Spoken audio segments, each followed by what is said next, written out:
quiero hablar de las tres revoluciones que han conducido a la situación que vivimos en el hoy. A grandes rasgos, definitivamente, pues corro el riesgo porque lo que estoy tratando de hacer es encajonar con categorías bastante universales, abstractas, generales, pero nos dan una idea de lo que está sucediendo. Por un lado tenemos primero esta revolución industrial que podemos ubicar desde el siglo XVIII hasta el XIX, el boom obviamente en el siglo XVIII, el tiempo de nuestros abuelos, de la mayoría, bueno, quizá de mi bisabuela y de sus abuelos, pero bueno, porque yo soy del Antiguo Testamento, ¿eh? Entonces, bueno, cada uno se va ubicando según la edad que tenga, pero estamos hablando de aquellos que fueron niños en los años 30 y jóvenes en los años 50. ¿Qué sucede en la revolución industrial? Se pasa a hacer creer al varón, al jefe de la familia, que lo más importante que tiene que aportar está en el trabajo fuera de casa. Y es así como se saca al varón de la familia y se le lleva a las grandes fábricas donde empieza a hacer dinero y empieza a ser explotado. Sabemos que luego hay todo un desarrollo donde se van a defender los derechos de las personas que están en las industrias, etcétera. Pero quedémonos con esta idea. Básicamente, la revolución industrial lo que hace es que se pierda identidad dentro de la familia porque hay una gran parte de esta identidad que la aporta el padre.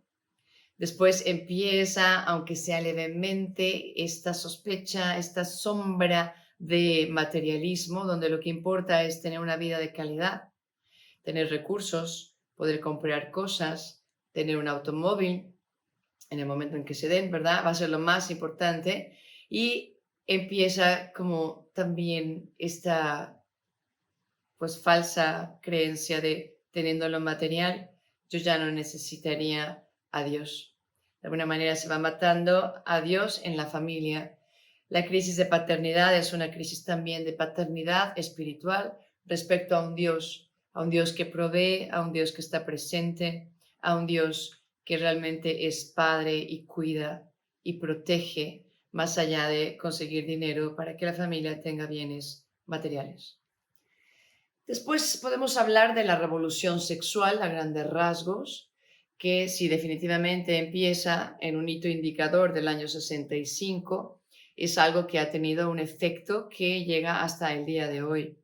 Sí, en 1965 podemos ubicar un momento histórico, también en el 68 con la revolución de los jóvenes a nivel mundial. Hay un grito que sale de una sociedad que ha vivido de muchas maneras con una norma que se le impone desde afuera, con un chaleco de fuerza que no se entiende por qué se le ha puesto y grita libertad, ¿no? Es la época que ustedes conocen bien de los Beatles, donde se canta a pleno pulmón, All you need is love, love, love is all we need. Y sí, el amor es lo único que necesitamos, pero ¿de qué amor hablaban los Beatles? ¿No? Era el amor de todos contra todos, ¿no? El amor de brinca de cama en cama y que no tengas consecuencias. Y entonces vemos aquí esta revolución que afecta sobre todo a la era de nuestros papás, por decirlo así, los niños de los 60 y los jóvenes de los 80, ¿no? Y en esta revolución sexual, poco a poco lo que se va logrando es precisamente ya no sacar solo al padre de la familia, sino a la mamá, la mujer, que se vea liberada, ¿verdad?, de todas estas ataduras que así son consideradas, de su sexualidad, que pueda controlar, dominar y, bueno, hoy diríamos absolutamente negar, ¿no? Anestesiar, eh, sí, extirpar de ella todo lo que implique un ser dependiente de su naturaleza o de la propia biología. Estamos viendo el extremo hoy, pero en su momento, bueno, dentro de esta revolución sexual ubicamos también toda esta lucha sana y buena, original de las mujeres, de buscaban un voto, buscaban que se oyera su voz y todo eso era maravilloso, empezó muy bien. Definitivamente hay muchas cosas que los varones hacen que también las mujeres pueden hacer.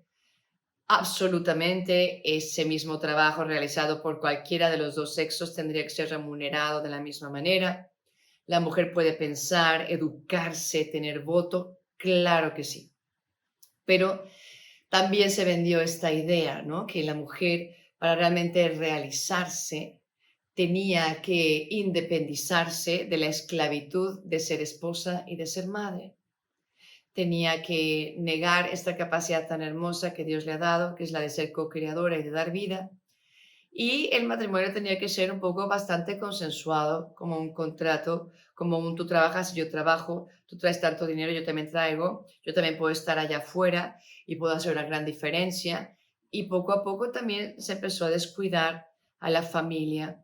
Y no en mal plan, o sea, yo tengo papás de esta época y pues sí, las exigencias económicas de un mundo tan materialista exigieron que ambos estuvieran trabajando casi todo el día y solamente llegaran en las tardes para estar con nosotros, sobre todo mi madre, ¿no?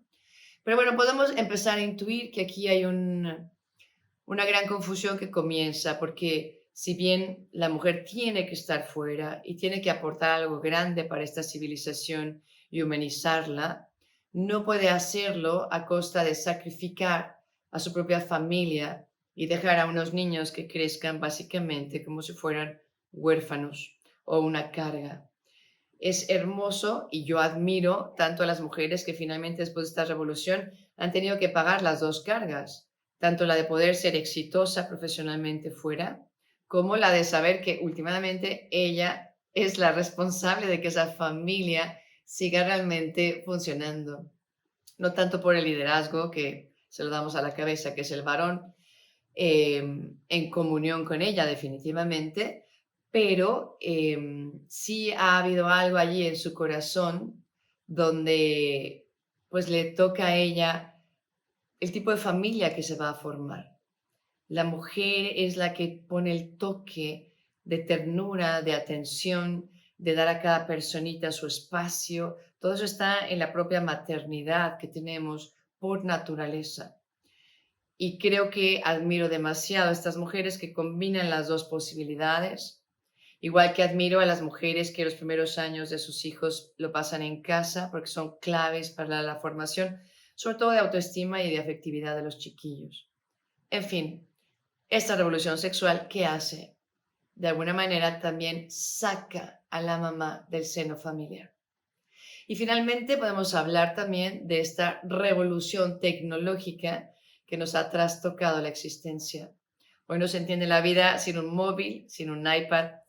Bueno, no estarían escuchándome en este momento si no tuviéramos tal revolución, que en los 80 nos parecía un sueño, o sea, algo que dices, no, no creo que vaya a suceder, que algún día pueda llamar a alguien y ver a la persona. Y hoy me tienen aquí en el aula de clases, estando a miles de kilómetros de distancia. Y si bien ha tenido todas estas ventajas la revolución tecnológica, que a partir de los 80 se desarrolla con realmente voracidad hasta hoy, que llegamos a ya un punto donde no puedes tener un celular el mismo, o sea, por un año, porque ya a partir de un año ya estás con el cosquilleo de tengo que conseguir el que sigue, ¿verdad? ¿Y qué sucede aquí? ¿A quién afecta? Sobre todo a los hijos. Y aquí estamos hablando de esos niños que crecieron en los años 90 y los jóvenes del siglo XXI, algunos de ustedes que me escuchen. ¿Y que se pone como valor principal a raíz de todo esto? El placer y el placer inmediato. La comunicación y la intimidad se han sacrificado. La comunicación, a veces la más significativa, termina siendo virtual. Me sorprende cuántos noviazgos, por ejemplo, han terminado simplemente a través del teléfono y sin un encuentro de miradas, de personas, sin hablar de una comunión que se ha construido y que ahora quiere ponerse en pausa o se quiere terminar. Sin embargo, es algo tan personal. Pero ahora todo se hace a través del celular. Ahí se consigue novio. ¿Cuántas aplicaciones ahora para poder conseguir un novio católico? Porque es que hoy en España ya no existen. Y a ver si me consigo un mexicano por ahí que comparta mis valores. Digo, es que estoy en contra, conozco parejas que sí han logrado encontrar a alguien, pero sí llama la atención platicarles esto a nuestros abuelos y a los bisabuelos, ¿no? conozco a alguien, estoy saliendo con alguien que conocí a través de una aplicación, ¿qué nos dirían, no? En fin, estamos sufriendo estas consecuencias de estas tres revoluciones que han afectado a la familia por completo. Vivimos en una época que Juan Pablo II llamaría el hombre histórico, donde estamos aprendiendo a amar, la tarea de la vida, y sin embargo vivimos en una civilización realmente de la muerte, lo contrario a lo que quería Juan Pablo II. Una civilización que ha idolatrizado el sexo y se ha olvidado de la belleza de la sexualidad. Una civilización del yo-yo, ¿verdad? Además es la civilización del yo-yo y del ya, o sea, yo-yo, ya. Tenemos estas dos características donde son incapaces de pensar más allá de sus narices, que se ven todo el día al ombligo, que están pensando siempre en un ego grande, un narcisismo tremendo, un individualismo, pues de que ya hablarán este fin de semana. Y por último, también lo vemos, es una civilización de la muerte. Vemos con ferocidad los avances del aborto, de la eutanasia, inclusive aquí mismo entra todo el tema de los anticonceptivos y del usar a una persona y abandonarla, y con el índice tan grande de suicidios que se ha disparado a partir de la pandemia. Aquí estamos, tú y yo, en esto que parece tan negro, tratando de aprender a amar.